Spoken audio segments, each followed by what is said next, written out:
stone 4 pounds, man of many holes, as you've seen before, John De Silva.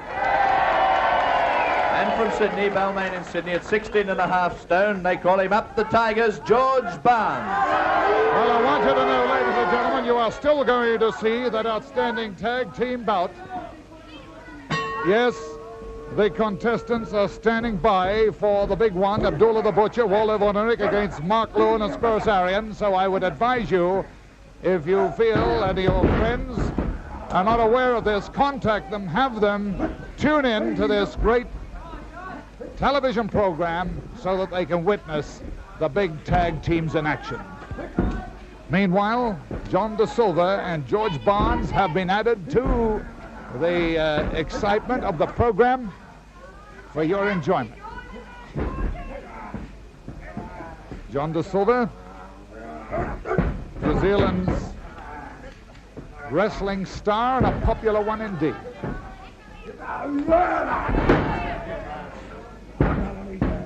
Again, I make reference to this very popular Australian, George Barnes, and George Barnes is a highly respected wrestler, a real trial horse. De Silva is looking for an arm. He's looking for a double wrist lock, and he may get it. Yes, he does.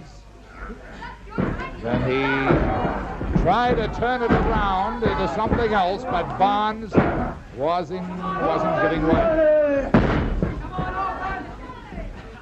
Big deal by Barnes as he assumes control, and the Tiger from Balmain, attired in his long black tights with the gold stripes, applies the pressure with this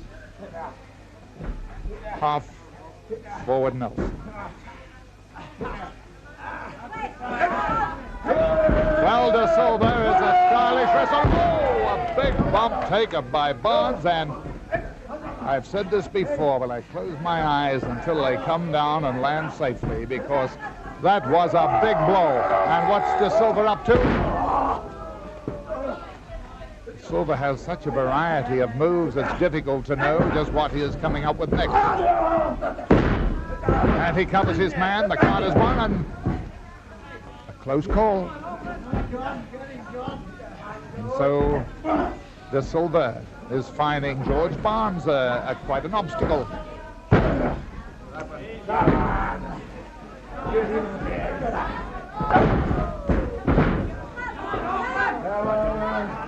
Barnes whips the arm up the back, applies a hammerlock. This is one of the great holds used by law enforcement officers around the world, most effective.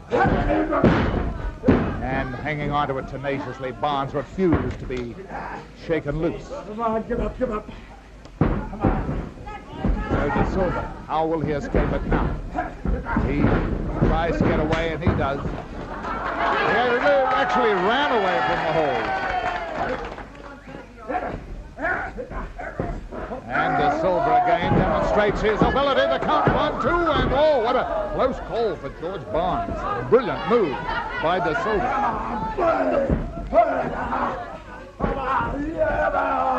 And oh, Barnes buried De Silva's head into the mat as he went for the flying head scissors. You know, I've been wrestling many years, but I never failed to be excited or thrilled by brilliant moves, exciting moves.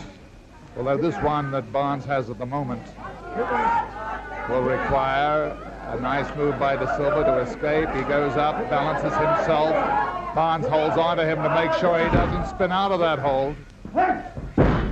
Come on, give it up, give it up. And again, De Silva goes up, and he does. He spins like a top out of the hole, but he paid the price.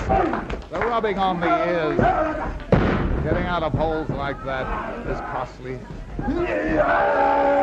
Another flying head scissors by Barnes, and Barnes evidently fell heavy on his own posterior.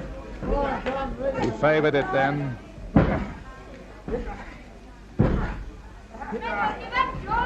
And the count is close. Barnes Held now again by another brilliant move, and this time De Silva. Oh, ram Barnes head into the turnbuckle. And full marks to De Silva for quite a maneuver. George Barnes appears to be hurt slightly. Staggered again if he's not. And Barnes is being softened. I think George Barnes is hurt. The count is 1. No, he's still in there punching. He favored his back after that big bump earlier, and I thought that Barnes might have injured himself to a point that he would fall easy prey to De Silva. Good knee lift, so Barnes is back in the bowl game. And he is gritting his teeth, showing a lot of determination as he claims De Silva. Full Nelson now. Can he make it hold up? Oh, that's one way of breaking a full Nelson. Right in the midriff with a heavy butt or bump. Good forearm jolting by De Silva. What a good bout this is. An excellent bout. A vicious one, if I might add. And look out, this is dangerous. As again we see De Silva bring Barnes down heavily on the legs as De Silva concentrates on that leg. He is planning his attack well. De Silva softening up Barnes. Again the leg. And the left leg seems to be almost ready for the kill. Wallaby Bob. He asks George Barnes if he wishes to continue. Barnes answers with a couple of well-directed right hands. And here goes Barnes again. Oh, head first into the turnbuckle. There are the moves that provide the headaches, ladies and gentlemen. You see the wrestlers taking the blows, the bumps that these two men have taken during the bout. It's not now they're feeling it, it's when they cool down. That's when the chiropractor rubs his hands, for he knows he has a victim. And the victim is George Barnes. He goes for the surfboard hole, and it's a dandy. Oh, what a beautiful move. And yes, Barnes gave up immediately, and I haven't seen that one applied for some time. To wonder over yourself, Mike, because we'd just like to thank you for coming back to Australia again. I feel sure that you'd like to thank Mr. Kalani for bringing you back to Australia again. That's my pleasure to come back by any time. Andre, let me ask you this question. You're the biggest box office attraction around the world. I was talking to Mike before about the size of your shoe. Now, I know that we had a little problem last week. We thought a few days ago we tried to get you a shoe. I thought you took a size 15. It is a size 22. A size 22, yeah. So 7 sizes out. Well, I made the mistake that if Adidas can't fit him out with a 15, you must have worn the box home, because that's the only thing that'll fit you. Well, we certainly will get him fixed up. But Andre, what about the aircrafts now? When you get on board an aircraft, can you fit a normal size seat? No, I have to take 2 seats. If you don't have the first class in the plane, I have to take 2 seats. Right. Well, that's certainly an expensive trip, isn't it, for Mr. Kalani? Yeah, for Mr. Kalani. Andre, we were talking also there before about the size of your hand. Would you mind holding your hand up so we can compare ours? Michael, you might like to hold them. I'll go this way. Now, have a look at that, will you, ladies and gentlemen. There's my hand, and there's Mike's there, of course. You can see the size, and that's not a bad finger, that middle one, is it? No. Hey, it's a damn good-sized finger. Andre, Mike, you'll get talking about what Andre ate from his food point of view. It surprised me last time, because when I asked you about what he ate for breakfast, you didn't have any, but you brought up the business that you have a pretty big lunch. But when you are hungry, when you said you eat often, which is probably 7 times, you know, can you go through, what can you go through? A couple of steaks and a dozen eggs or something in one meal? 3-4 steaks would be okay. Yeah? Oh, yeah. In one go? Yeah.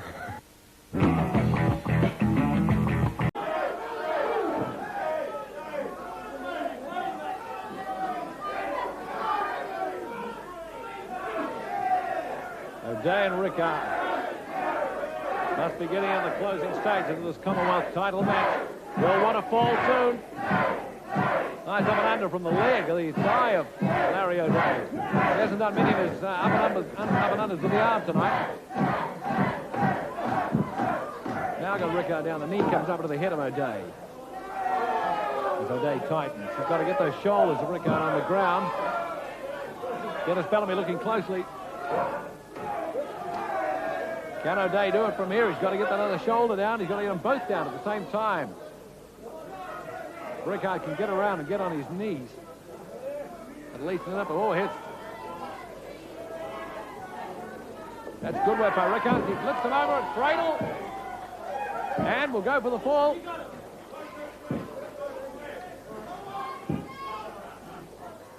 Well, a nice turnaround. Rickard has O'Day down and to try to pin those shoulders to the ground. Maybe we'll see O'Day do the same thing. Well, they're keeping things tight at the moment. I can understand that. I bet you can too after the action that we've seen from these two around the ring. They can get a bit of their wind back.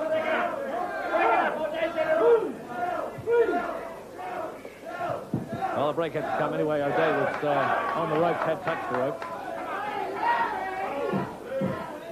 Commonwealth title match. Steve Rickard, the holder. Larry O'Day, the challenger.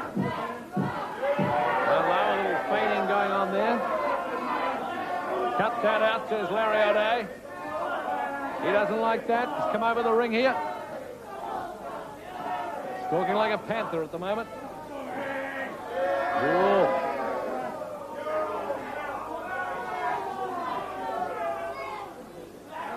Little fist there, O'Day. Tickled him up a fraction. Like limbering up for a boxing match here.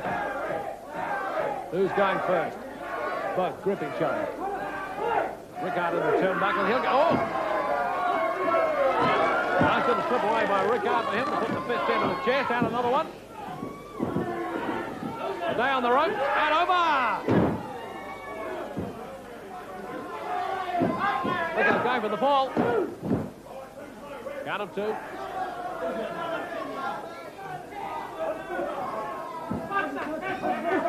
More fists coming on. I think the referee's just asking Rickard to watch that fist. Get O'Day off the ropes if he can.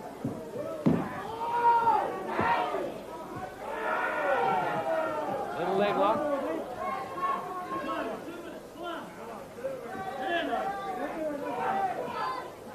Another show of strength here if O'Day can just throw that foot up.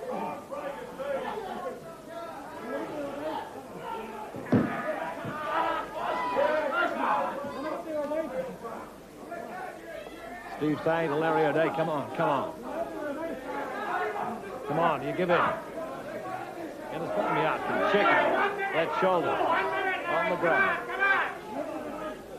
There's Robert Collins yelling out instructions to Larry O'Day. Seemed to work. Heavy fist to the back of Steve Rickard. Is this the break that O'Day needs to win the match? Is this the break? Throws Rickard over. Heavy one, heavy shoulder and elbow to the chest of Steve Rickard, and looks as though he felt that one, and there's another. The applause coming in from Robert Collins inside the ring. There's the two, but hold on. I think Rickard had his foot on the rope. He had his foot on the rope, and look out! There's the cradle.